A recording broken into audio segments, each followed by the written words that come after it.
Bonsoir à tous, auditeurs, auditrices. Laurent avec vous ce soir, non pas tant pour une libre antenne, quoique, bien entendu, il y aura vos interventions, l'occasion pour vous de poser des questions, de réagir, d'intervenir donc.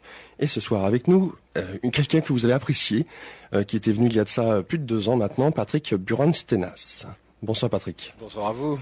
Alors Patrick, on va aussi peut-être présenter, même si peut-être Laurent vient intervenir durant l'émission, au gré de son bon vouloir. Laurent, bonsoir. Bonsoir.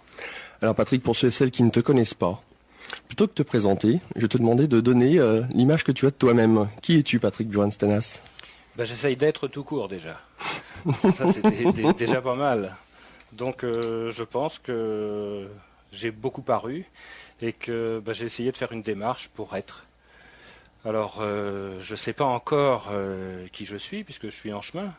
Et le paradoxe, c'est que quand on est, on ne peut pas le décrire. Parce que quand on est dans chaque chose. Et pour décrire quelque chose, il faut être observateur de ce qu'on fait. Alors que quand on est dedans, on ne peut pas se décrire. Alors, je te demanderais quelles sont les images, les étiquettes que les gens autour de toi te posent dessus. L'étiquette la plus commune, et c'est un peu normal, c'est un alchimiste. C'est peut-être aussi un fou furieux, l'un n'empêchant pas l'autre, parce que la folie est aussi celui qui s'affranchit de toutes les règles. Alors ça ne veut pas dire qu'on est un dangereux terroriste, mais ça veut dire que tout est possible. Et c'est ce qu'on met d'ailleurs au fronton du laboratoire, on dit il ne savait pas que c'était impossible, alors il l'a fait.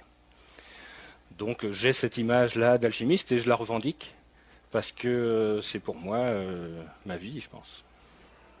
D'accord. D'autres étiquettes, à part celle d'alchimiste ? D'autres casquettes ? Peut-être. J'ai travaillé un petit peu je ne vais pas dire dans l'humanitaire, mais en tout cas des applications de l'alchimie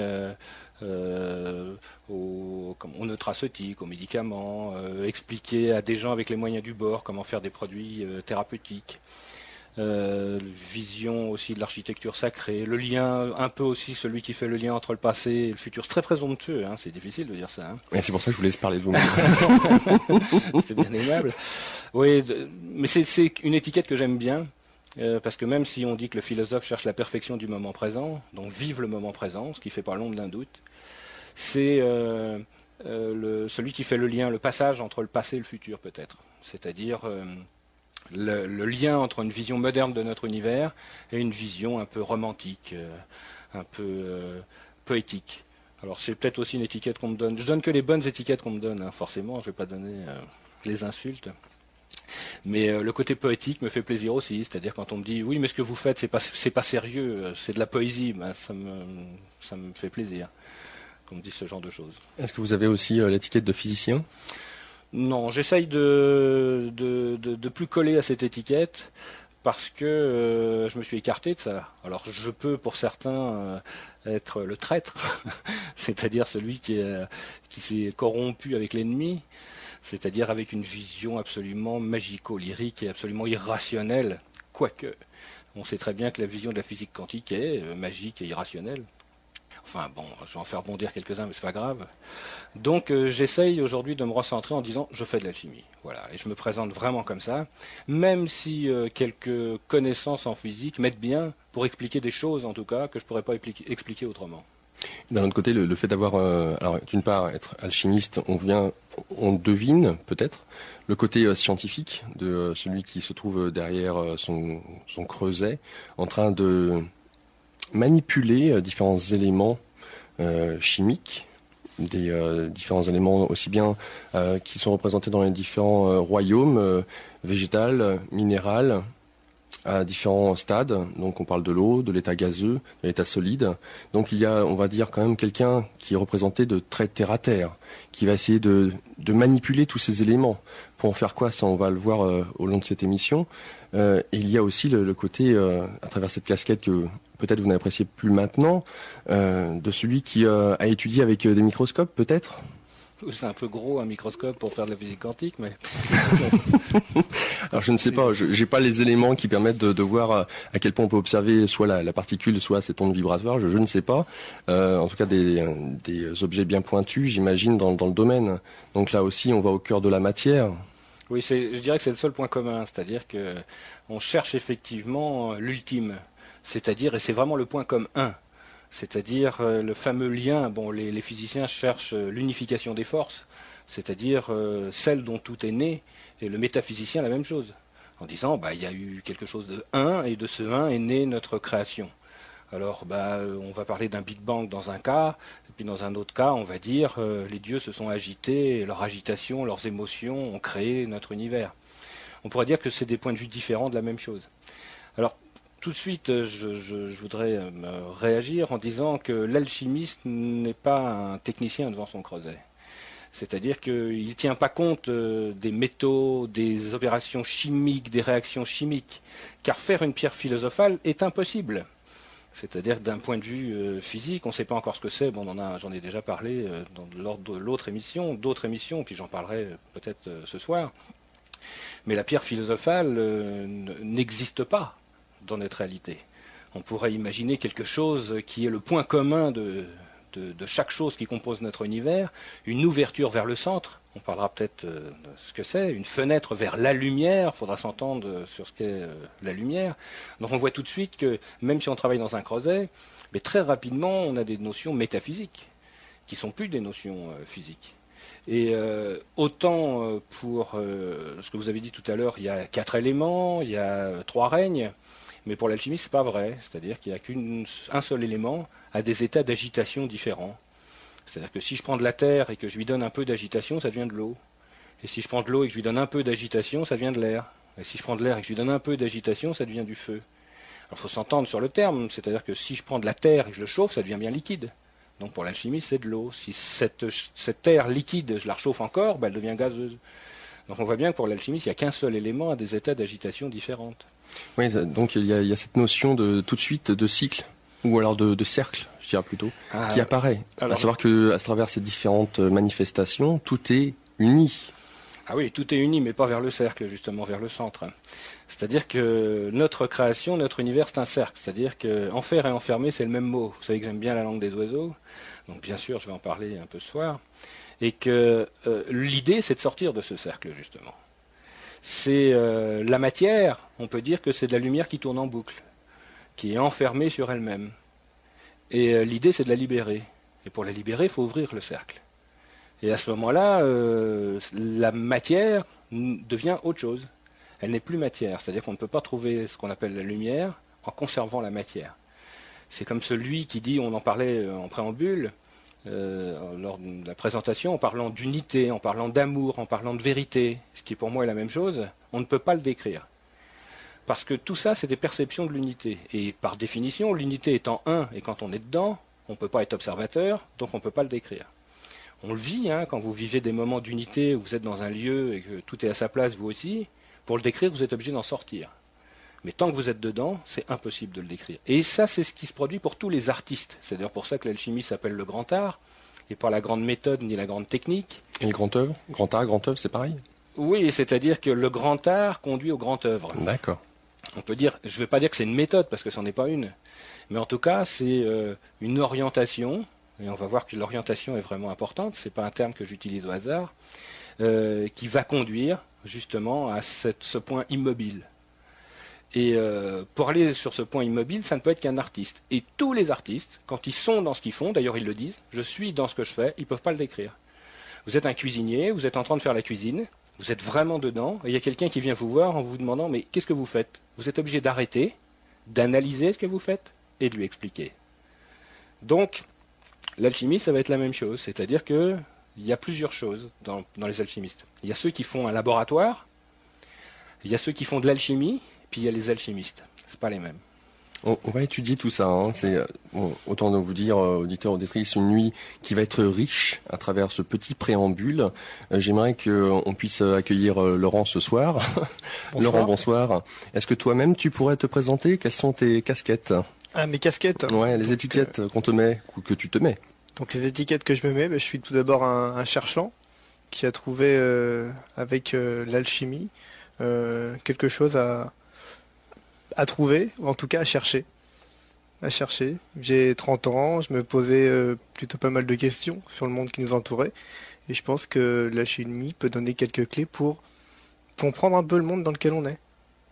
Alors justement, c'est bien que tu nous dises ça. À la rigueur, je te dirais, Laurent. Alors oui, question que je pose comme ça. D'office, je t'ai tutoyé parce que peut-être le même âge que Patrick, je te vous vois. Non, il n'y a pas de problème, on peut se tutoyer. D'accord, c'est vrai que c'est venu spontanément. Donc voilà. Alors ok, tutoiement de rigueur ce soir. Alors oui. Qu'est-ce qui finalement, parce que Patrick, tu as maintenant un certain âge, donc on va dire une certaine expérience de la vie, mais au tout départ peut-être, je ne sais pas à quel âge tu t'es penché sur l'alchimie et pourquoi tu t'es penché vers cette alchimie, de même que Laurent dit lui-même s'être penché sur cette philosophie peut-être, cet art de vivre, parce qu'il avait des questions. Mais toi-même, est-ce que tu t'es penché dans ce domaine-là parce qu'il y avait quelque chose que tu cherchais, en particulier vis-à-vis de toi-même à la base, ou alors est-ce que c'était quelque chose de purement, entre guillemets, matériel, de physique, de besoin d'essayer de comprendre certaines interactions de la matière? Non, je pense que, bon, déjà j'ai commencé, j'avais 22 ans, donc ça va faire 30 ans bientôt. Et l'idée, c'est, on cherche tous quelque chose, hein. Et je pense que ce qu'on cherche, c'est le bonheur. C'est d'être bien. Je suis bien ici dans le moment présent, je suis bien d'abord avec moi, ensuite je suis bien avec les autres, et puis ensuite je suis bien avec le reste de l'univers. Donc la première question qu'on peut se poser, c'est qu'est-ce qu'il faut que je fasse pour être bien, quoi, pour être heureux, le bonheur. Alors le bonheur, c'est la bonne heure. Donc c'est comment goûter ce monde, comment goûter ce moment présent. Donc bien sûr que je me suis posé des questions. Alors d'abord d'une manière, j'allais dire, macroscopique, c'est-à-dire dans mon univers. Et puis après, en essayant de creuser un peu plus à l'intérieur de la matière pour savoir comment fonctionnait l'univers. Et si le bonheur était caché quelque part, comme je ne le voyais pas directement, je me suis dit, je vais essayer de dépouiller la matière. Peut-être qu'au fond, il y a sa plus simple expression. Et ce qui m'a permis de comprendre au moins une chose, c'est que le bonheur est simple. Et que la quête de l'alchimie, pour moi, ça a été la quête de la simplicité. C'est-à-dire, au lieu de tourner, de chercher des milliards de questions, parce que la question appelle la question, à un moment, on est dans un état où on n'a plus de questions. Et je pense que c'est le secret du bonheur. Parce qu'à chaque fois qu'on a une question, c'est qu'on a un vide. Donc c'était comment se remplir. Et le premier travail de l'alchimiste, ou le premier travail que j'ai fait, ça veut dire c'est bien de chercher, c'est bien de creuser, mais peut-être tout est autour de moi. Donc je vais commencer par, c'est l'ouverture du temple, contempler. C'est-à-dire je m'assois, puis je regarde. Et c'est ce que j'ai commencé à faire. Et les premiers enseignements de l'alchimiste, c'est ça. C'était, on dit, regarde la nature autour de toi, contemple, l'enseignement est là. Et c'est intéressant parce qu'il y a un des livres d'alchimie qui est très très utilisé, qui est le Mutus Liber.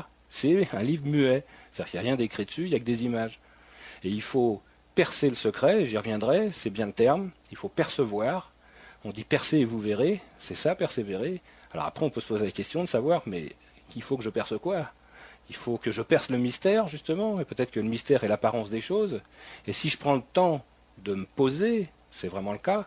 D'ailleurs, c'est le cas des questions aussi. On les pose, les questions, et normalement, on ne devrait pas les reprendre puisqu'on les a posées. Donc, on devrait s'en débarrasser de ces questions. Et on va commencer à observer, bêtement, si je puis dire, hein. C'est-à-dire sans aucun a priori, et surtout sans rien attendre. Et si on est capable de faire ça, eh bien, on va s'apercevoir que l'univers est incroyablement merveilleux. Parce qu'on va passer au-delà de quelque chose que j'ai appris aussi, c'est d'être au-delà du désir.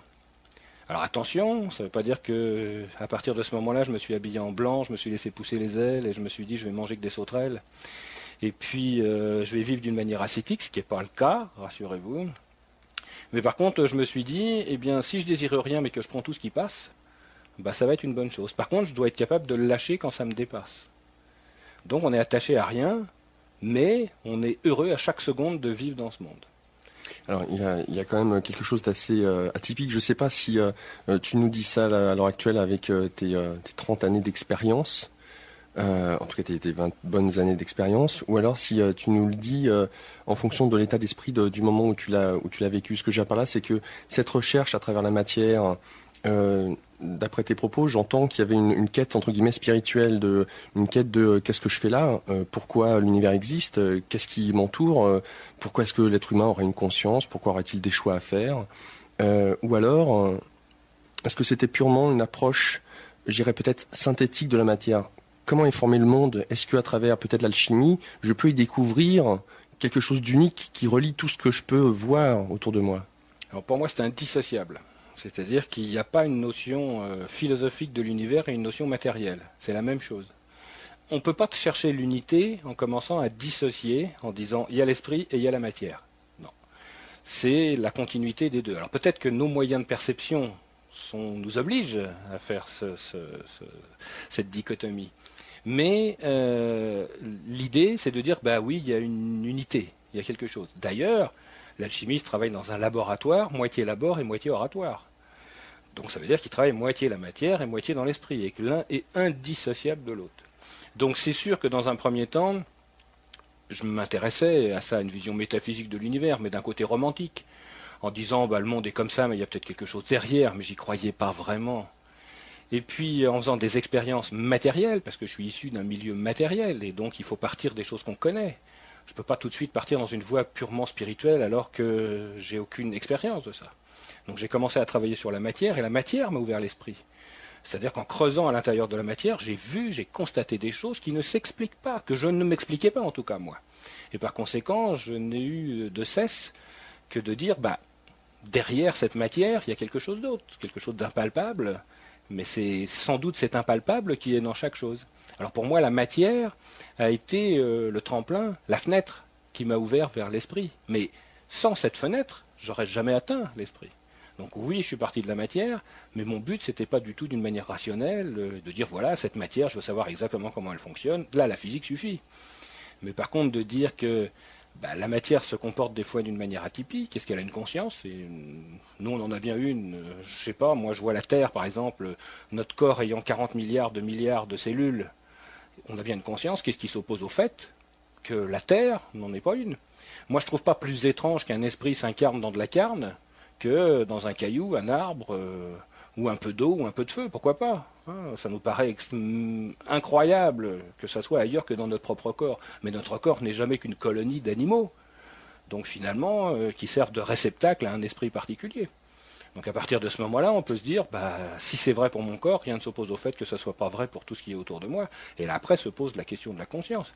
Est-ce qu'il n'y a que l'homme qui a une conscience, et est-ce que c'est bien? Parce que vous remarquerez justement, quand vous vivez ces moments d'unité dont je parlais tout à l'heure, qu'on appelle le bonheur, vous n'en avez pas conscience. C'est-à-dire, vous êtes. Et quand vous en sortez, vous reprenez votre conscience. Alors peut-être que la conscience, c'est pas une bonne chose, c'est peut-être le souvenir du fractionnement.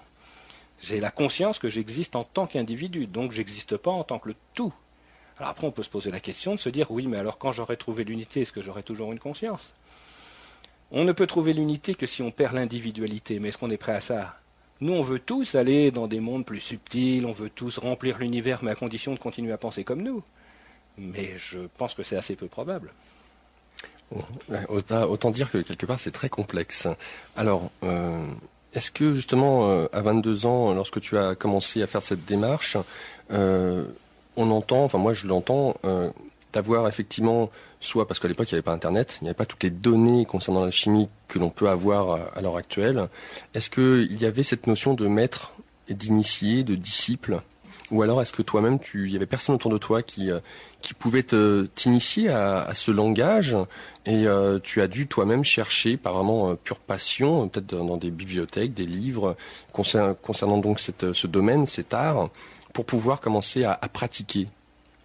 Alors déjà, il faut savoir que depuis la nuit des temps, l'alchimie, on a des traces depuis 7000 ans. Donc Internet n'a pas changé grand-chose. Ce qui veut dire que oui, aujourd'hui, il y a beaucoup d'informations, mais ça ne veut pas dire qu'elle est bonne et ça ne veut pas dire qu'on l'utilise. Globalement, les adeptes, c'est-à-dire les gens qui ont trouvé vraiment quelque chose, il y a le même nombre, tous siècles confondus. Il faut savoir que dans l'ancien temps, il y avait peu d'informations, mais les gens qui suivaient la voie étaient excessivement motivés. Aujourd'hui, il y a de l'information partout, mais ceux qui la suivent ne sont pas motivés. Donc globalement, on arrive à la même chose. Alors je pense que ça ne veut pas dire que c'est la seule voie, ça ne veut pas dire que c'est la seule bonne, mais en tout cas cette voie, elle s'est toujours suivie, transmise de maître à élève. Et elle ne s'est pas transmise d'une manière soft, d'une manière douce. Un de mes amis disait, on ne se dit jamais merci quand on se transmet quelque chose dans la voie, parce que c'est une voie sans merci. Et un vieux maître aussi, je lui posais la question en disant, mais qu'est-ce que c'est un disciple? Il me disait, c'est celui qui dort devant ta porte. Et dans l'ancien temps, ça ne veut pas dire qu'il était meilleur qu'aujourd'hui, mais c'était la manière d'enseigner. C'était un enfant qu'on donnait à un maître. Souvent, la famille, ça l'arrangeait parce qu'elle n'avait pas à le nourrir. Et cet enfant, avant de commencer à toucher au creuset, pendant 10 ans, 15 ans, il allait chercher le bois et il maintenait le feu. Et c'était la seule chose qu'il faisait. Alors nous, on dirait, c'est inenvisageable aujourd'hui. Imaginez, vous suivez une voie, on est dans une société de consommation. Aujourd'hui, il faut trouver être un grand mamamouchi chef au bout de 3 jours, sinon on ne rentabilise pas notre investissement. Alors que là, eh bien, l'élève, pendant 10 ans, 15 ans, ne faisait rien. C'est faux. Il faisait la chose principale de l'alchimie, il observait. C'est-à-dire que la température du feu, il l'avait sur sa peau. Il voyait le maître travailler. Et puis au bout de 10-15 ans, le maître lui donnait un creuset avec un mortier, puis il lui disait « pile-moi ça ». Et puis il commençait à se mettre à l'œuvre progressivement. Donc là, il se passait quelque chose. Alors, quant aux livres, c'est la même chose. Dans les livres, il n'y a que du savoir. Nous, ce qu'on cherche, c'est la connaissance. Savoir, c'est voir ça et rien d'autre. Connaître, c'est naître avec. L'art est excessivement simple à faire. On n'a pas besoin de livres, on n'a pas besoin de texte. D'autant plus qu'il faut savoir que chaque alchimiste a sa voie, a sa méthode. Il n'y a pas un alchimiste qui a trouvé avec la voix d'un autre. Alors il a peut-être commencé avec la voix d'un autre, puis ensuite il l'a adapté avec ce qu'il sentait lui-même. C'est d'ailleurs pour ça qu'on ne peut pas suivre un livre en disant il me suffit de suivre le livre, puis je vais arriver au bout. Donc les livres ne servent pas à grand-chose. Alors ils servent pour comprendre, pour se mettre dans l'esprit, pour comprendre la philosophie de l'art. Mais d'un point de vue de réalisation, ça ne sert à rien du tout. Alors, au détail, que moi j'aime beaucoup, et les anciens faisaient ça aussi, c'est je ne vais pas dire se recueillir, mais c'est trouver des livres anciens, pas parce qu'ils sont anciens, mais parce qu'ils ont couru les laboratoires, et parce qu'on ressent l'atmosphère de celui qui a travaillé avec. On voit le coin du livre qui est un peu brûlé parce qu'il y avait son creuset qui était à côté, on voit les annotations qu'il a mis parce qu'il a eu un éblouissement à ce moment-là. Ça, c'est important, parce que c'est à travers ça qu'on va sentir cette espèce de filiation, de transmission, d'émotion, de cœur qu'il y a à l'intérieur, et pas de technique. C'est pas froid. Et je pense qu'une des caractéristiques de l'alchimie, de la voix, c'est que c'est pas froid. C'est un acte d'amour. C'est-à-dire que même si le maître est dur avec son disciple, il y a forcément entre les deux de l'amour. Il se passe quelque chose. On ne peut transmettre quelque chose à quelqu'un que si on l'aime. Alors ça peut être difficile, ça ne veut pas dire que le disciple sait ça. Il peut avoir l'impression que le maître est terrible, et qu'il ne lui passe rien. Mais en finalité, il prépare le creuset. Le creuset qui est le disciple.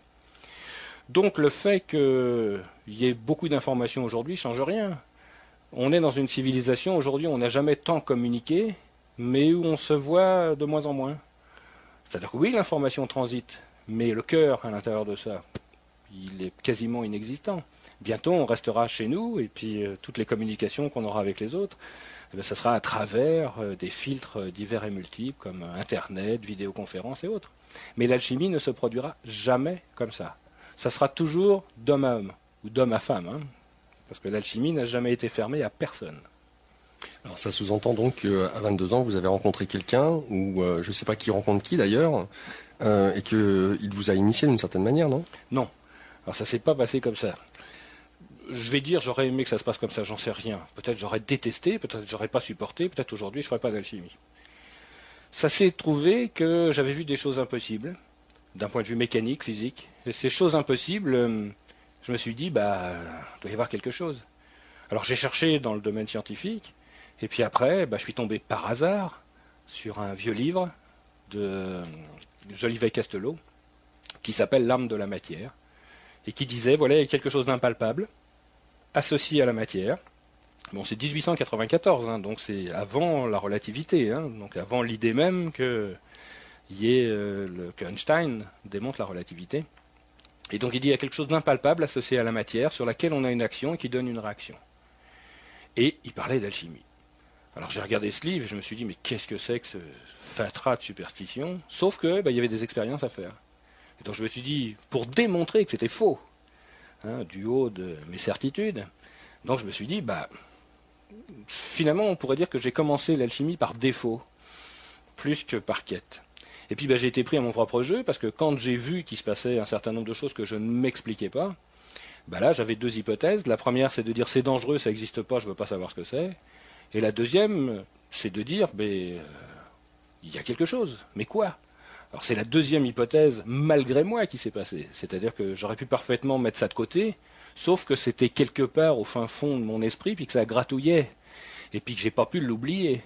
Et n'ayant pas pu l'oublier, je ne pouvais plus être le même.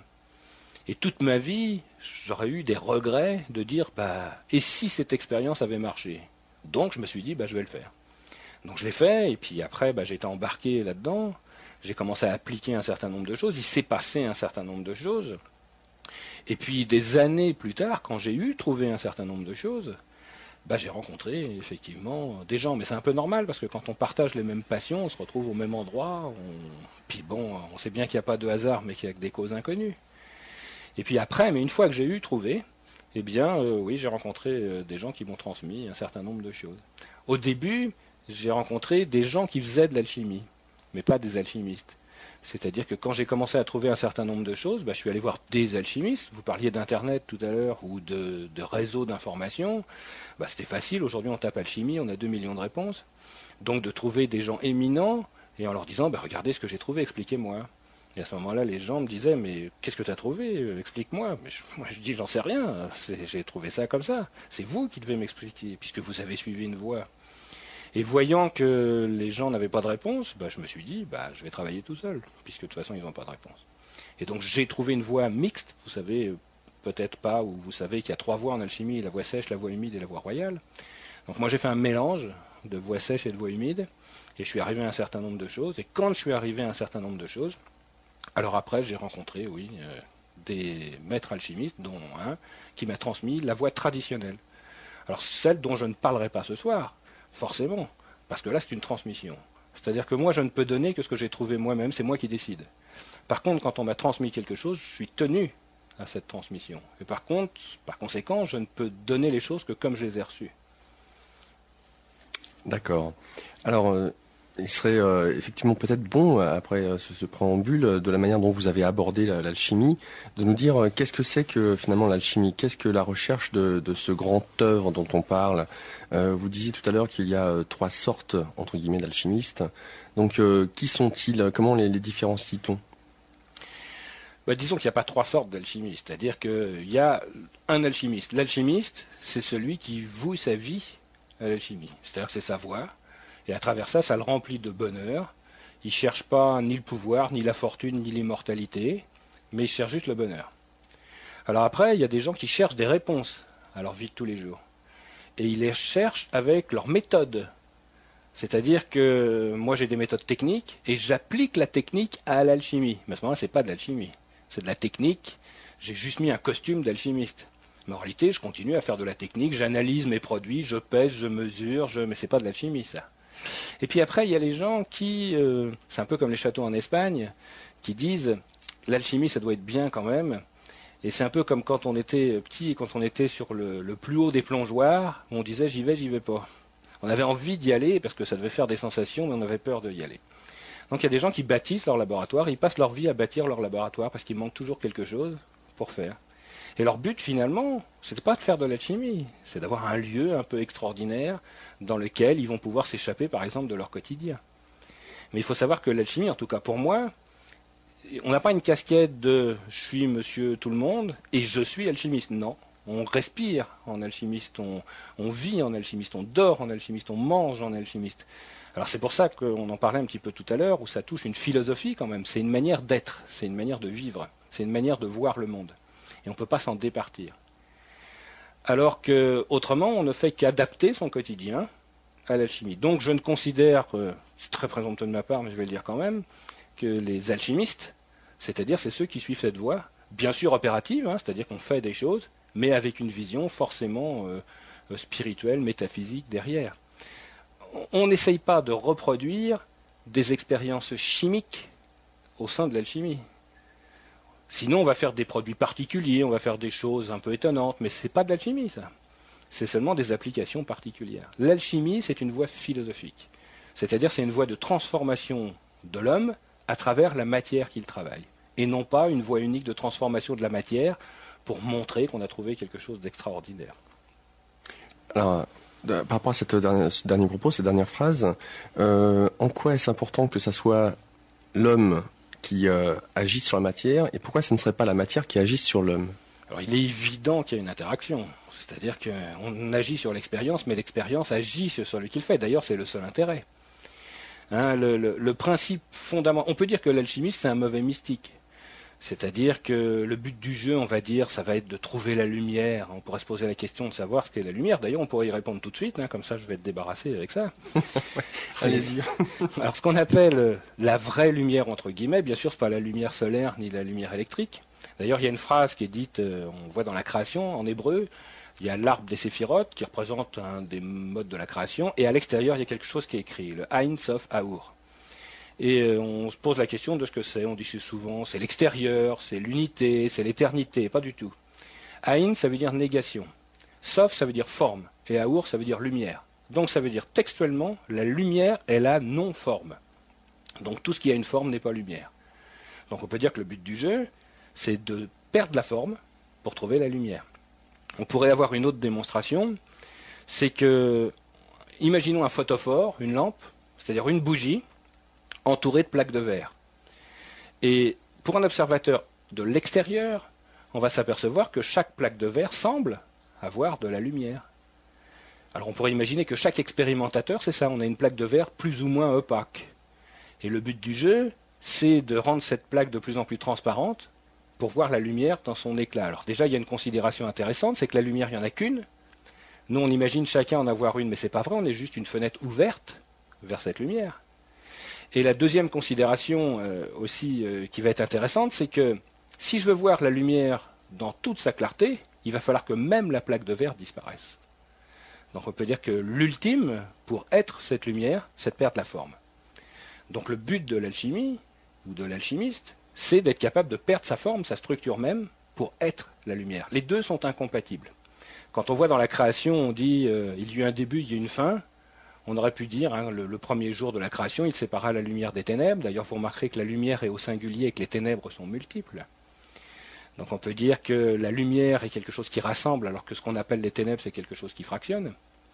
On aurait pu dire, au lieu de dire qu'il y a un début, il y a une fin, on aurait pu dire qu'il y a eu un dedans, il y a eu un dehors.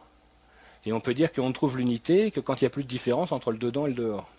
Mais ça ne peut être fait qu'à une seule condition, c'est que s'il n'y a pas de paroi entre le dedans et le dehors, donc il va falloir perdre la forme. Donc la voie mystique pure, c'est ça. C'est-à-dire que pour perdre la forme, on va se rendre immobile. Parce qu'on peut dire que la forme, finalement, c'est une agitation. C'est quelque chose, c'est une empreinte.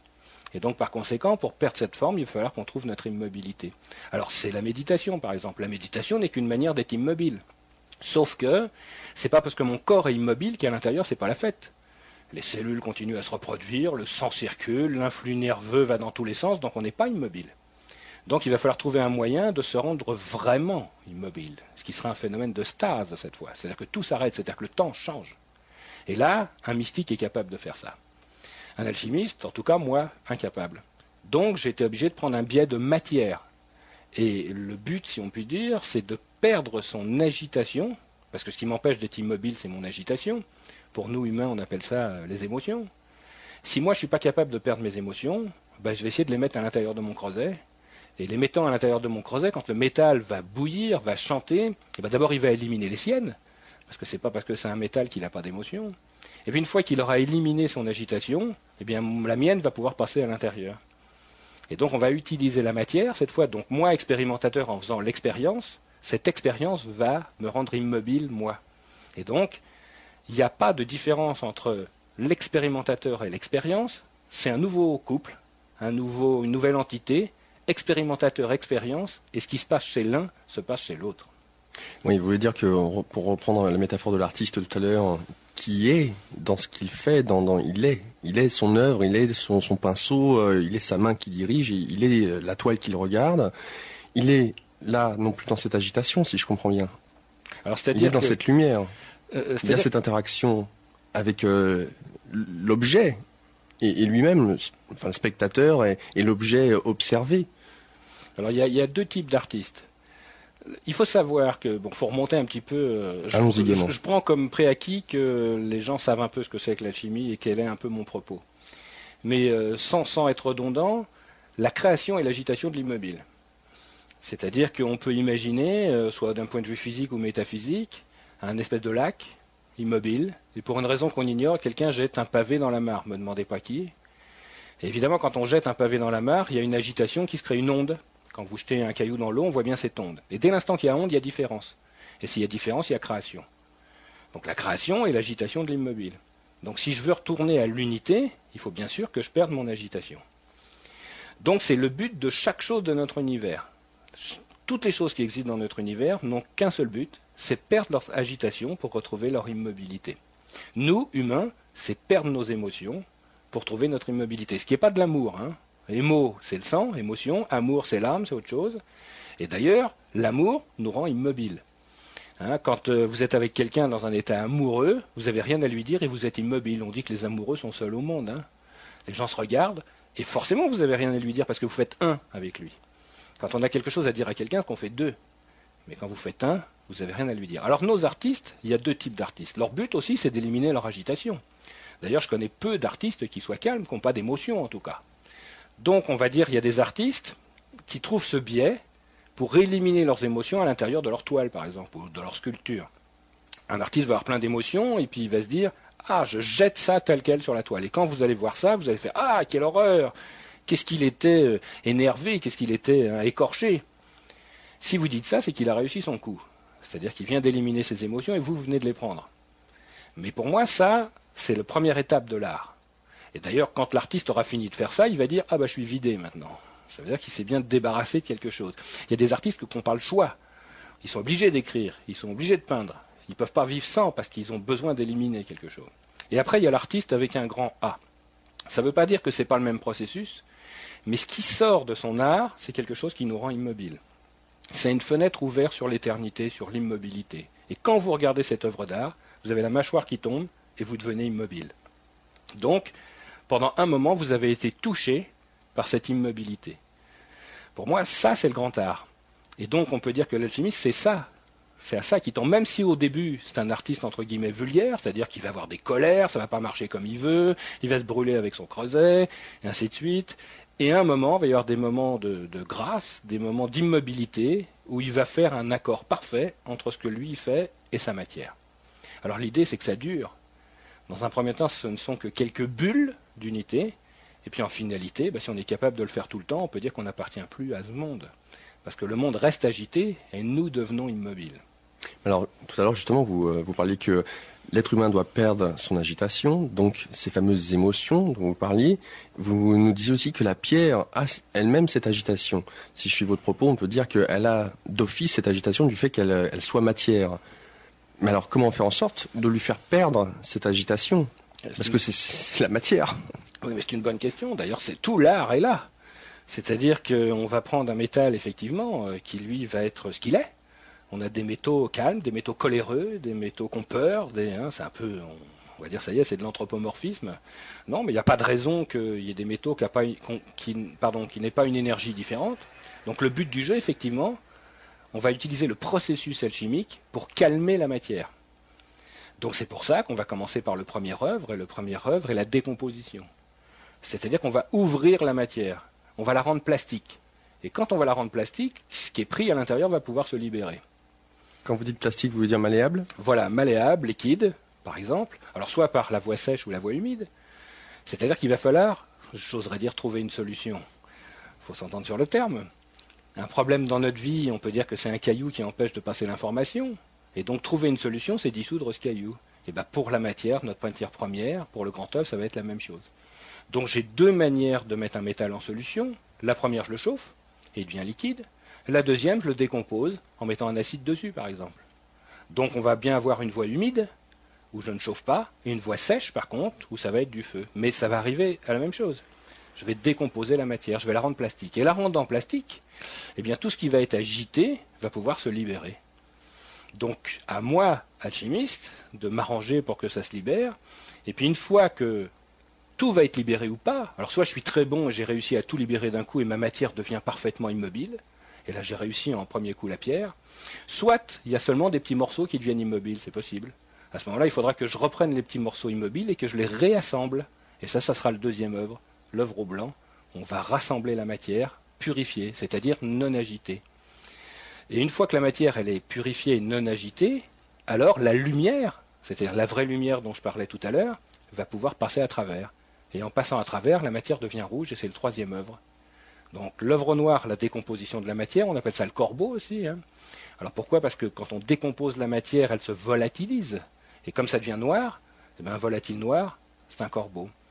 Et pourquoi ça devient noir? Parce que la lumière, cette fois, la lumière vulgaire, elle essaye de passer dedans, mais il n'y a pas de continuité. Et comme il n'y a pas de continuité, ça devient noir. C'est intéressant cette histoire de continuité, parce que ça va nous expliquer aussi une des manières de faire le grand œuvre. C'est pas tout que la matière soit pure, il faut aussi qu'elle soit alignée pour que la lumière passe à l'intérieur. Par exemple, prenez du charbon ou prenez un diamant, le corps qu'il compose, c'est du carbone pur. Donc c'est exactement la même chose.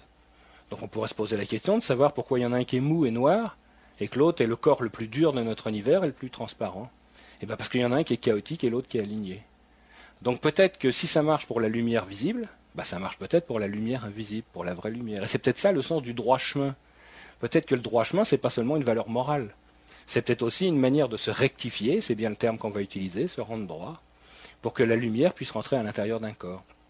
Donc maintenant je reprends tout le processus. L'œuvre au noir, décomposition de la matière, sortie de son agitation, on appelle ça la purification. L'œuvre au blanc, je prends ce que j'ai réussi à purifier et je le réaligne.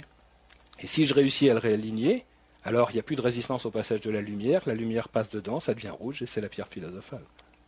Alors, on décompose la matière, l'œuvre au noir. Cette matière est éparse, elle perd son agitation. Vous nous avez dit tout à l'heure que lorsque la matière, on réussit à lui faire perdre son agitation, normalement, c'est que nous-mêmes, nous perdons notre agitation.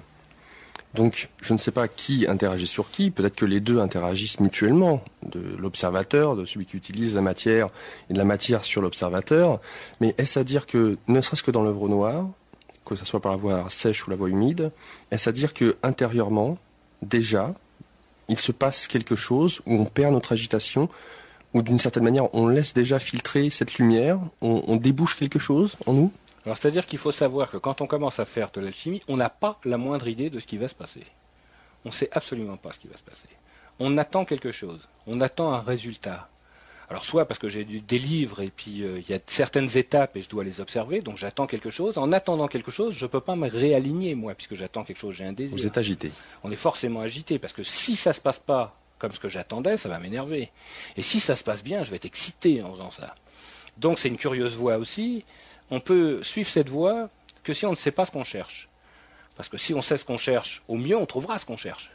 Mais on ne sait pas puisqu'on cherche l'unité et personne n'a la moindre idée de ce que ça peut être. Donc c'est paradoxal, je ne peux trouver que si je ne sais pas ce que je cherche. Donc il ne faut pas être dans l'attente de quoi que ce soit. Alors on est dans l'attente de rien du tout. Mais c'est pas comme ça qu'on commence l'alchimie. Personne ne commence l'alchimie comme ça. On commence l'alchimie parce qu'on a un désir au début. C'est-à-dire, moi, je veux connaître le secret, je veux savoir comment ça marche, ou alors j'ai des désirs plus triviaux, je veux être immortel, je veux faire de l'or, mais j'ai un désir. Alors, soit je suis capable de m'en départir ou pas. Si je ne suis pas capable de m'en départir, alors je reste agité. Et restant agité, en aucun cas ma pierre pourra se cristalliser, parce que n'oubliez pas qu'il faut qu'elle s'aligne. Mais si vous tenez le creuset et que vous êtes agité, en aucun cas la pierre pourra s'aligner. Donc il faudra aussi que vous soyez immobile. Soit je suis capable de passer au-delà de mes désirs, et en disant, il se passera ce qui se passera. Maintenant, mon but, c'est juste d'être en accord avec ce que je fais. Et là, à ce moment-là, il peut se passer quelque chose. Ce qui veut dire, par là même, j'ai appris à passer à travers mes désirs. Mais ça ne veut pas dire que ça a été facile. Pendant des années, j'ai pu dire, je déteste ce que je fais. J'ai pu jeter mes creusets, j'ai pu fermer mon laboratoire en disant plus jamais j'en mettrai les pieds ici. Ah oui, à ce point-là. Mais bien sûr, évidemment, ça serait présomptueux d'imaginer, ça y est, on a un creuset dans les mains et on devient un grand illuminé. Certes non. Alors il y en a qui restent à cette étape-là, c'est-à-dire on reste dans l'émotion, et puis il y en a qui se détachent même de ça. Et à ce moment-là, on est capable vraiment de faire quelque chose. Et même si on ne trouve pas la pierre, ça n'a plus aucune importance. Dans le sens où on a trouvé cette paix, cette immobilité, cette tranquillité. Imaginez quel bonheur incroyable d'être à sa place et de n'attendre rien d'autre que d'être juste à sa place. Alors, on en revient à l'alchimie, l'œuvre noire. Je ne suis pas agité, je ne suis pas envahi par des émotions, de désirs, d'attentes. Je fais ce que j'ai à faire, juste pour le plaisir de faire, ou même d'être, je dirais. J'obtiens donc l'œuvre noire, j'ai cassé, j'ai ouvert cette matière. Après, il se peut, si je n'ai pas été dans cette attente, dans cette agitation, qu'il y ait, comme vous le disiez, soit des bulles, enfin comme tu le disais, des bulles, ou alors effectivement j'ai obtenu ce qui pourra me permettre de réaligner la matière avec l'œuvre au blanc. Dans ce sens-là, réaligner, tu parlais du cristal, hein, le cristal est réaligné. Comment peut-on faire, je dirais, un réalignement? C'est-à-dire qu'à l'heure actuelle, je prends un exemple, il y a, on emploie avec des instruments, technologies, etc. On arrive à réaligner les atomes, les uns à côté des autres, enfin, de façon à ce que ça soit entre guillemets parfait, notamment avec l'argile.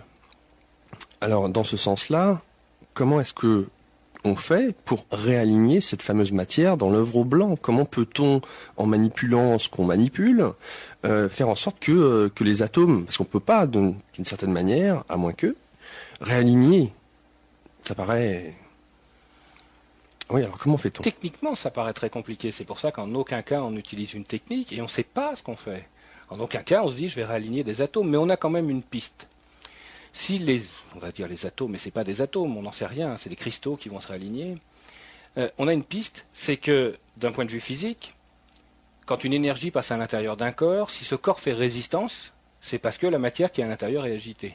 Et c'est bien pour ça qu'on va utiliser par exemple ce qu'on appelle des supraconducteurs. Un supraconducteur, c'est un corps qui ne fait pas résistance au passage de l'information. Et comment aujourd'hui on fait un supraconducteur? Eh bien on va le mettre dans du froid. Et pourquoi on va le mettre dans du froid? Parce qu'évidemment, si je le mets dans du froid, ça va dissiper son agitation, puisque l'agitation crée de la chaleur. Donc on revient quasiment à un principe métaphysique en disant on calme la matière. Donc on peut parfaitement imaginer que l'alchimiste, sans utiliser le froid, mais en utilisant autre chose d'impalpable, est capable, en calmant la matière, de la rendre immobile et donc linéaire. Et à ce moment-là, l'information circule à l'intérieur. Il y a d'autres clés qui sont données. On ne travaille pas dans n'importe quoi, on travaille dans un creuset. Et un creuset, ça veut dire quelque chose, ça veut dire qu'il est à la croisée. En grec, ça s'écrit XR, le XP qui fait creux, et il y a une clé qui est très intéressante. À l'intérieur du creuset, on doit trouver l'immobilité, c'est ça finalement. Eh bien, 4 directions ne suffisent pas pour trouver l'immobilité, il en faut 5. Les 4 directions, les 4 points cardinaux, plus la verticalité. Donc, c'est d'ailleurs pour ça qu'on parle de quintessence, qu'on parle de 5e essence. Alors dans la quête de l'individu, pour trouver cette immobilité, on peut imaginer que notre univers est une sphère et que le seul point immobile de notre univers est le centre. Et que pour y arriver, eh bien, il faut aussi 5 directions. C'est pas un hasard si on s'est donné 5 sens. On aurait pu s'en donner moins ou s'en donner plus finalement. Parce que par exemple, le goût et l'odorat, c'est le même sens. D'ailleurs, quand vous êtes enrhumé, vous ne sentez pas ce que vous mangez. Donc, si on a décidé de donner ces 5 sens, cette quintessence, c'était pour donner le secret du centre, justement. Donc, si je travaille à l'intérieur de mon creuset, on pourrait imaginer que si je suis capable de donner 5 directions à l'intérieur de mon creuset, alors la matière qui va se trouver au cœur de ces 5 directions va devenir immobile. Immobile et alignée par rapport à ces 5 directions. Alors, il y a des tas d'histoires qui nous racontent ça. Bon, par exemple, l'histoire du christianisme. Oui, mais alors, comment à l'intérieur d'un creuset? Parce qu'un creuset, bon, ça veut dire d'une certaine manière que c'est creux, que c'est une sorte de bol. Je ne sais pas en quoi est fait ce bol, mais qu'il y ait le nord, le sud, l'est, l'ouest, avec cette verticalité, c'est imagé. Ça ne dit pas qu'on doit utiliser le nord, le sud, l'est et l'ouest, ainsi que cette verticalité pour retrouver cette immobilité ou aligner ces atomes. Oui, non, c'est pas imagé. C'est-à-dire que c'est évident qu'on ne prend pas une boussole pour se mettre par rapport aux points cardinaux. Mais ça veut dire que si de 5 directions viennent une énergie, une onde, ce que vous voulez, eh bien, elles vont converger en un seul point qui va être immobile, quelles que soient ces 5 directions. Alors, il y a une autre notion que je vous ai peut-être pas donnée, que je vais vous donner, et qui va aussi nous faire bondir, mais c'est pas grave. Mais qui est aussi intéressante, qui est la notion de la pression de la lumière. On peut imaginer qu'au début des temps, eh bien, il y avait un seul fil de lumière. On pourrait imaginer que ce soit des hypercordes, par exemple. C'est-à-dire un fil ondulant. Et puis ce fil ondulant, eh bien, il s'en mêle. Et en s'en mêlant, eh bien, il fait des nœuds. Et peut-être que ces nœuds de lumière, c'est ce qu'on appelle la matière. Si vous avez un fil droit et à côté un fil avec un nœud, vous êtes bien d'accord que la lumière va mettre plus de temps pour parcourir celui qui a un nœud que celui qui n'en a pas. Donc on peut dire qu'il y a une lumière plus lente que l'autre. Et on pourrait dire que cette lumière lente, c'est peut-être ça la matière. Donc on pourrait parfaitement imaginer aussi qu'il est possible de détricoter ce nœud. Et que si je détricote la matière, je dois revenir à la lumière. Un autre exemple, on pourrait imaginer que ce fil fait la trame d'un tapis. Un seul fil pour faire la chaîne, Et sans que j'ai jamais coupé ce fil, eh bien dessus, je tisse des arbres, des maisons, des personnes. Les manifestations sont multiples, et pourtant, il n'y a qu'un seul fil qui n'a jamais été coupé. Donc on pourrait imaginer que la matière, c'est jamais que de la lumière coagulée. Alors on pourrait imaginer qu'il y a deux états dans notre univers, de la matière qui est de la lumière dense, et tout autour, partout, de la lumière. C'est pour ça qu'il ne faut pas aller chercher la lumière, on n'a pas besoin, elle est partout. Quand vous faites une photo de votre univers, quand on regarde les étoiles, on devrait faire une photo à l'envers. C'est-à-dire que tout ce qui est noir devrait devenir blanc et tout ce qui est blanc devrait devenir noir. Les étoiles ne sont que des machines à fabriquer de la matière. C'est bien comme ça que ça fonctionne, puisque c'est de l'hydrogène qui vaut 1, qui se combine pour faire de l'hélium qui vaut 2, et ensuite qui continue à se combiner pour faire tous les éléments qui sont sur la Terre. Donc les étoiles fabriquent bien de la matière et pas de la lumière. Alors que tout autour, ce qui n'a pas de forme, peut-être que c'est ça, la vraie lumière. Alors on pourrait imaginer que cette lumière n'a que cesse, je lui prête une intention à cette lumière, d'essayer de pénétrer la matière pour la détricoter, et que la pression de la lumière suffit à décomposer tous les corps. Et c'est bien ce qui se passe, parce qu'aucun corps dans notre univers n'est pérenne. C'est-à-dire que tous les corps se décomposent. C'est comme si la lumière, à force de taper sur la matière, la décomposait. Mais ce qui veut dire aussi peut-être autre chose, c'est que la gravité n'existe pas. Peut-être qu'on n'a pas de poids. Vous avez remarqué que si on a un poids, c'est parce qu'on est sur la Terre, et qu'au milieu, il y a un aimant qui fait qu'on est collé, ou qu'il y a un champ magnétique. Mais ça pose quand même un problème technique, c'est que n'étant pas ferromagnétique, je ne sais pas si vous avez déjà essayé de vous coller un aimant sur la peau, ça ne tient pas. Donc qu'est-ce qui fait qu'on tient sur la Terre? Alors on pourrait imaginer que ce n'est pas comme ça que ça marche, qu'on n'est pas attiré par le centre, mais qu'on est repoussé par quelque chose. Peut-être que c'est la pression de la lumière qui nous appuie sur les épaules, qui fait qu'on a un poids. Ça marcherait pareillement, C'est seulement une inversion d'un vecteur. Mais ça veut dire quelque chose aussi qui est assez intéressant et qui rejoint la physique et la métaphysique. C'est que si je suis capable de me rendre transparent, c'est-à-dire de me réaligner, alors la lumière qui appuie sur mes épaules ne le fait plus, elle passe à travers moi et j'ai plus de poids.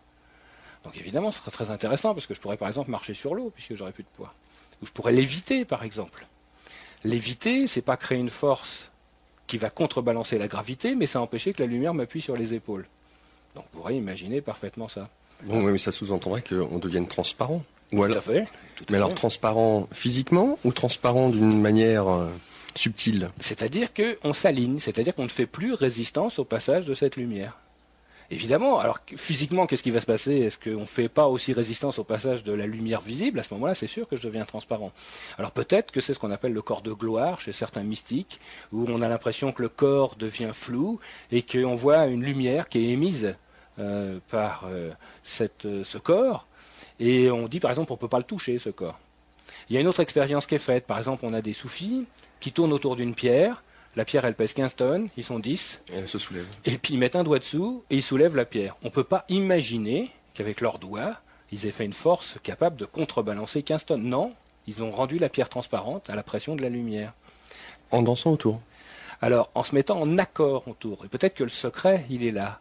C'est-à-dire que si je suis capable de me mettre à l'unisson, c'est bien une sorte d'unité, ça. Et si je suis capable d'être dans cette unité, à ce moment-là, je peux... L'unité étant un état de 1, de rectification, je ne fais plus résistance au passage de la lumière. Alors il y a une histoire qui est racontée comme ça, c'est l'histoire de Saint Christophe. Saint Christophe, c'est le chrysophore, ça veut dire celui qui porte la lumière. Et souvenez-vous de son histoire, c'était une brute épaisse quand même, Saint Christophe. C'est-à-dire qu'il faisait passer les gens à gué en les portant sur ses épaules. Donc c'était quand même un colosse. Et puis il est au bord de la rivière, puis il y a un petit enfant qui veut traverser. Alors lui, il le met sur ses épaules, puis arrivé au milieu de la rivière, il se rend compte que c'est trop lourd, c'est pas possible, alors que c'est un tout petit enfant. Il se dit, on va se noyer. Et il se rend compte de qui il a sur les épaules. Alors ce qu'il a sur les épaules, bien sûr, c'est le Christ. Alors je parle pas de religion, c'est juste le symbole, après chacun croit ce qu'il veut. Mais ce Christ représente la lumière, et donc, tant qu'il ne savait pas qui il avait sur les épaules, cette lumière appuyait sur ses épaules. Et le jour, la seconde où il se rend compte de qui c'est, alors, il devient transparent, il laisse passer la lumière et il n'y a plus de poids. Donc c'est quand même une histoire qui est intéressante. Alors c'est d'autant plus intéressante que dans le christianisme, on nous parle de tout ça. Parce que le Christ, c'est le Christos, et le Christos, c'est le cristal. Et c'est celui qui laisse passer la lumière sans résistance. Et on revient à mon creuset, parce que tout ce que je vous ai dit ici, c'était pour parler du creuset, qui est comme le chrisme du Christ, qui s'écrit de la même manière, XP, Donc 4 directions par le X et la verticalité par le P, comme dans le creuset. Et on nous dit, si tu es à la croisée de ces 5 directions, alors tu trouveras l'immobilité. Alors imaginons maintenant que la lumière dont je parlais tout à l'heure fait pression sur la matière. Et que moi je suis capable, dans mon creuset, de rendre ma matière transparente à la lumière. Qu'est-ce qui va se passer? La lumière va arriver des 5 directions. Arrivant des 5 directions, elle va pouvoir rentrer dans le creuset puisqu'il ne fait plus résistance à son passage. Et cette lumière va se concentrer en un seul point. Et sur ce point-là, eh bien, je vais avoir un point d'immobilité qui sera la pierre des philosophes. Alors, on nous raconte aussi cette histoire, parce que si je reprends l'histoire du christianisme, il me semble que c'est à la verticale d'une étoile à 5 branches, dans une grotte, où on trouve un Christos. Et ça va beaucoup plus loin que ça, parce que l'histoire des rois mages, eh bien, il y a les 3 œuvres, parce qu'il y en a un noir, un blanc et un rouge. Dans l'histoire, c'est un jaune, hein, mais on l'a assimilé à un rouge, eh bien, qui suivent une étoile à 5 branches, et quand ils arrivent à la verticale de cette étoile à 5 branches, dans une grotte, ils trouvent le Christos, le cristal. Alors, quelle est la part, puisqu'on, bon, pour ce qui est de l'œuvre, alors, il y a plusieurs directions, c'est le cas de le dire. Alors, juste puisqu'on parle des rois mages, si l'alchimie existe depuis 7000 ans ou plus, et que cette histoire de la naissance du Christ, de Jésus, alors c'est quoi? C'est une allégorie? Est-ce qu'il a réellement existé? Était-il réellement le Christ? Laissait-il réellement passer la lumière? Est-ce que tout ça c'est imagé? Votre point de vue? Oui, c'est mon point de vue, mais je vais pas m'avancer sur ce terrain glissant, parce que bien sûr, alors il y a une vérité historique. Après, il y a la foi. La foi, ça se discute pas. C'est-à-dire que si c'est le plus pur esprit du christianisme, il n'y a rien à dire. Par contre, d'un point de vue historique, beaucoup de choses sont fausses. C'est-à-dire qu'il y a plein de choses qui n'ont pas pu se passer à ce moment-là. Ne serait-ce que, par exemple, il est né à Bethléem. Bethléem n'existait pas au moment supposé de la naissance du Christ. Alors, ça dépend de quel point de vue vous voulez que je prenne, que ce soit le point de vue historique, qui est relativement intéressant. Oui, mais ce qui, moi, m'intéresse, c'est ceux qui ont écrit. Pourquoi ont-ils assimilé ce Jésus au cristal, au Christos? Pourquoi ont-ils parlé de ces rois mages? Il y avait un but, j'imagine. On place pas comme ça des informations à travers. Même si cet homme a existé, même s'il a fait des miracles, il y avait quand même un dessein de vouloir prendre certaines images très fortes pour pouvoir les transposer. Tout à fait. Bien sûr qu'il y a une raison à ça, mais la raison est antérieure au christianisme. Déjà, la première question qu'on peut se poser, c'est ces 3 rois, ils venaient d'où? Alors en réalité, ils étaient envoyés par le roi des rois, c'est-à-dire par un roi perse. Et tous les 12 ans, ce roi perse attendait un événement particulier. Et donc, il s'aperçoit qu'il y a une conjonction planétaire. Vous remarquerez quand même que c'est curieux parce que c'est des rois mages. Donc c'est drôle quand même de voir que la naissance d'une église qui condamne l'astrologie et autres commence quand même par des rois mages. Hein. Donc ça c'est intéressant. Et on a voulu nous dire un certain nombre d'autres choses. Et vraisemblablement, vous savez que je suis un monomaniaque, mais c'était vraiment cette histoire du grand œuvre. Et vous allez voir pourquoi. Donc déjà, ces rois mages, on sait qu'on en a un noir, un blanc et un rouge, et ils ont des noms particuliers. Personne, à l'époque, ne s'appelait ni Gaspard, ni Balthazar, ni Melchior. Hein. Mais c'est des noms qui étaient des noms perses, et qui vont nous donner des clés. Le plus vieux, celui qui avait une barbe blanche, il s'appelait Melk-Aor. Et Mael-Kaor, ça veut dire le seigneur des nains, c'est-à-dire celui qui possède la connaissance des choses de la terre. Ensuite, on avait le Gaspard, qui est Gast-Ahar, c'est-à-dire le seigneur d'en haut, c'est-à-dire qui conserve les forces célestes. Et au milieu, on a Baal-Sar, qui est le serviteur de Baal, ou Baal-Hazar, le serviteur du hasard. Donc on s'aperçoit qu'on a au milieu le serviteur du hasard qui fait le lien entre les forces d'en haut et les forces d'en bas. Donc ça déjà, on a une clé intéressante, puisqu'on dit nous on cherche l'immobilité, on cherche l'unité, et la meilleure manière c'est de dire que tout ce qui est en haut est comme ce qui est en bas. Parce que si tout ce qui est en haut est comme ce qui est en bas, il n'y a plus de différence. Et s'il n'y a plus de différence, c'est bien l'unité qu'on trouve. Alors ces 3 rois, ils n'amenaient pas n'importe quoi non plus. Hein, notre seigneur des nains, Melchior, lui, il amenait la myrrhe. Et la myrrhe, c'était quelque chose qui était intéressant parce que c'est un produit qui servait à embaumer les morts. Donc encore une fois, on se retrouve avec les forces d'en bas, avec la décomposition, avec l'œuvre noire. Ensuite, on avait Gaspard, qui est celui d'en haut, qui lui amenait l'or. Alors l'or, en hébreu, bien sûr, c'est Aor, qui veut dire la lumière. Donc, on a la matière en putréfaction en bas, et puis on a la lumière qui est en haut. Et au milieu, on a celui qui amène l'encens. Et l'encens, c'est celui qui amène l'encens. Il faut s'entendre sur les sens, justement, des mots. Et c'est lui qui va faire le lien grâce au sens entre le haut et le bas. Donc déjà, le nom des rois mages, la manière dont ils fonctionnent, c'est une allégorie du grand art. On dit, eh bien, on va utiliser les forces d'en haut, les forces d'en bas, on va les assembler, et en les assemblant, on va trouver l'immobilité. Alors c'est une vraie opération alchimique qui va se produire, parce que ces trois mages, une fois qu'ils ont trouvé l'étoile à 5 branches, c'est-à-dire qu'une fois qu'ils ont trouvé la conjonction à l'intérieur du creuset, le cristal apparaît, le Christos apparaît, qui laisse passer la lumière. Et donc ils vont voir l'enfant, ils apportent ça et ils trouvent cette lumière. Alors ça c'est un bout de l'histoire. Mais en réalité cette histoire elle va beaucoup plus loin. Parce que quand les rois mages, eh bien ils vont voir l'enfant, ils apportent tout ça, mais ils ne partent pas les mains vides. Hein, on ne raconte pas cette histoire, mais pourtant ils ne repartent pas les mains vides. L'enfant, ou sa mère, donne un coffret. Et ils disent au roi mage, eh bien dans ce coffret il y a quelque chose, mais vous ne pourrez l'ouvrir que quand vous rentrerez chez vous. Alors pendant le chemin, ils n'y tiennent plus, et il y en a un qui l'ouvre, et à l'intérieur, il trouve une pierre rouge. Alors ils se disent, mais ils se moquent de nous, alors nous on a porté de la myrrhe, de l'encens, de l'or, et puis lui nous donne un caillou.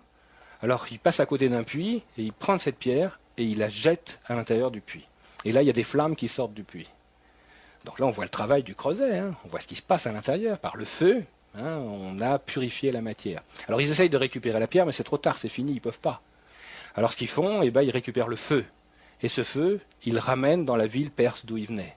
Et on dit encore qu'aujourd'hui, eh bien, il y a un lieu qui s'appelle le palais des adorateurs du feu, hein, qui a donné le Zoroastre après, hein, eh bien, où les trois rois mages ont mis ce feu secret qui est à l'intérieur. Donc on voit le lien par cette pierre philosophale, hein, puisqu'elle représente l'esprit, qui est donnée par l'enfant aux rois mages, et eux représentent les trois parties de l'œuvre, qui transmutent, qui transforment une matière vulgaire à l'intérieur d'une grotte pour en faire un Christos. Et cette pierre, elle a une histoire encore antérieure. Ça, c'est pas seulement là qu'on la trouve. Hein. Déjà, on la trouve dans l'Arche d'Alliance, parce que dans l'Arche d'Alliance, il n'y avait pas seulement que les tables de la loi, hein. Il y avait le bâton de Aaron, c'est-à-dire celui que Moïse a utilisé pour ouvrir la mer Rouge. Hein. C'est intéressant quand même qu'on ouvre cette mer Rouge, c'est pas n'importe quelle mer qu'on a ouvert, hein, qui nous permet de trouver la terre promise. Il faut s'entendre sur la terre promise quand même. Peut-être que c'est la matière promise, la matière première. Alors quand on parle de matière première en alchimie, est-ce que c'est d'où on part ou est-ce que c'est où on arrive? Parce que la matière première, c'est la première matière. Mais qu'est-ce qu'il y avait avant, puisque c'est la première matière? Donc la lumière. Donc c'est normal qu'on travaille sur cette première matière, puisqu'on va trouver cette lumière. Donc on a cette clé ici de ces rois mages, hein, qui vont trouver cette clé. Alors, on a le bâton d'Aaron qui ouvre, et on a, à l'intérieur de l'Arche d'Alliance, cette pierre rouge. On a aussi de la manne. Et la manne, c'est quelque chose de très intéressant, justement dans la philosophie, et pas seulement dans le côté pratique. Les Hébreux, évidemment, sont partis en Exode, et ils ont mangé de la manne. Et ils ont mangé de la manne pendant 40 ans. Alors qu'est-ce que la manne? Eh bien justement, c'est là que c'est très intéressant. C'est que quand il n'y en a plus eu, ils ont trouvé la terre promise. Eh bien en hébreu, c'est un jeu de mots. Manna, ça veut dire question. Ce qui veut dire que pendant 40 ans, ils se sont nourris de questions. Et quand ils n'avaient plus de questions, ils ont trouvé la terre promise. Donc ça revient un peu à ce qu'on disait. J'ai plus de questions, je suis complet, maintenant je peux trouver la terre promise. Alors cette pierre, justement, qui était à l'intérieur, on en parle. Et on en parle dans la construction du temple de Salomon. Parce qu'il y avait une histoire intéressante avec Salomon, d'ailleurs c'est pas n'importe qui, Salomon il représente l'équilibre, il représente l'immobilité aussi, souvenez-vous du jugement de Salomon. Hein. Et lui il a un problème, c'est qu'il veut construire le temple, justement, le temple de Salomon, évidemment. Mais ce temple doit être le lieu de l'éternel, et l'éternel est par définition immobile. Ce qui veut dire que ça doit être un temple à l'immobilité, au non-mouvement. Ce qui veut dire que quand on va bâtir ce temple, eh bien il faut qu'il n'y ait aucune agitation à l'intérieur. Ce qui veut dire que les pierres ne peuvent pas être taillées à l'intérieur du temple et qu'on ne peut pas utiliser de métaux à l'intérieur du temple. Parce que taper avec du métal, ça va créer des agitations. Donc il faut qu'il trouve un moyen pour tailler les pierres du temple. Alors il entend une histoire et il dit que quand les dieux ont envie de créer une vallée, alors ils appellent un oiseau fabuleux qui ressemble à un coq d'ailleurs. Et le symbolisme du coq est très intéressant parce que c'est celui qui annonce le soleil levant. Donc c'est le messager des dieux. Et cet oiseau, eh bien, il a dans les pattes une pierre rouge. Et il va au-dessus d'une montagne, il lâche cette pierre rouge, et quand cette pierre tombe sur la montagne s'ouvre en deux, et il y a une vallée qui apparaît. Et Salomon dit, c'est exactement ce qu'il me faut. Moi, je vais tracer mes pierres, et puis je mettrai cette pierre rouge dessus, et cette pierre rouge va fendre les pierres, sans pour ça que j'utilise de métaux. Alors il envoie un de ses émissaires pour savoir où on peut trouver cette pierre rouge. Et il trouve que celui qui possède cette pierre rouge, c'est Satan. Alors Satan, c'est pas un personnage, en hébreu ça veut dire l'obstacle. L'obstacle au passage de la lumière, justement. Et ce Satan, il a un puits dans lequel il boit une eau très pure. Et personne ne peut toucher à ce puits, donc il l'a protégé. Alors l'émissaire de Salomon a une idée. À la source du puits, il verse du vin. Donc le liquide rouge dans un liquide blanc, déjà peut-être que ça nous donne une opération alchimique. Alors évidemment, quand Satan va boire, il devient saoul. Et étant saoul, son émissaire en profite pour le capturer. Il lui demande, mais il est où cet oiseau ? Alors Satan est incapable de lui dire, mais il lui dit peut-être qu'il est par ici, il est dans un endroit. Alors l'émissaire va le chercher, il ne trouve pas l'oiseau, mais il trouve le nid, avec les œufs. Alors il a une idée, dessus il met une cloche de verre. La cloche de verre, on a peut-être une idée, c'est peut-être un ballon, on voit peut-être des choses opératives. Alors l'oiseau, quand il arrive, il veut récupérer ses œufs, puis il ne peut pas parce qu'il y a une cloche de verre. Alors il va prendre la pierre, et cette pierre, il la laisse tomber sur la cloche de verre, et évidemment la cloche se fend, et l'émissaire en profite pour prendre la pierre. Il la met dans un tube de plomb, et il met de l'étoupe, et il ramène à Salomon. Et Salomon utilise cette pierre pour bâtir le temple. Donc vous voyez, cette pierre, elle existe avant. Et on la retrouve avec l'enfant. Et c'est là où on a cette filiation, finalement, entre le temple de Salomon et le christianisme qui se produit, et les rois mages.